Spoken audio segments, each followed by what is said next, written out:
మా husband birthday రోజు అయితే నేను గులాబ్ జామ్ ప్రిపేర్ చేశాను. Next fried rice, paneer fried rice, ఆలు బఠానీ కర్రీ కూడా ప్రిపేర్ చేశాను.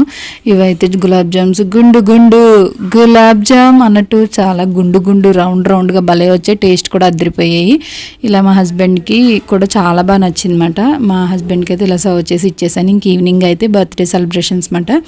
ఇది బటర్ స్కాచ్ కేక్ టేస్ట్ కూడా చాలా బాగుంది. మా అమ్మాయి అయితే తెగ ఎగ్జైట్ అయిపోయి వాళ్ళ అంచేత కేక్ కూడా కట్ చేయించేసి తినిపించేసింది.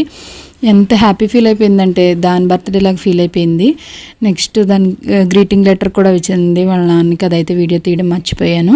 ఇంక మొన్న షాపింగ్లో తీసుకున్న డ్రెస్ అయితే ఇది. ఇంకోటి 2-3 డ్రెస్సెస్ కూడా తీసుకున్నాం. ఇంక అందరూ కేక్ తినిపించేసి ఫొటోస్ అవి తీసేసుకున్నాం. ఇలా అయితే బర్త్డే సెలబ్రేషన్స్ అయితే జరిగాయి.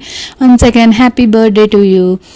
నెక్స్ట్ ఇంకేముంది, ఈ వీడియో నచ్చితే లైక్ చేసి షేర్ చేసి తప్పకుండా సబ్స్క్రైబ్ చేయండి. కొంచెం ఈ వీడియో పోస్ట్ చేయడం అయితే లేట్ అయ్యింది. ఇది జరిగే ఒక 4-5 డేస్ అయితే అయ్యింది బర్త్డే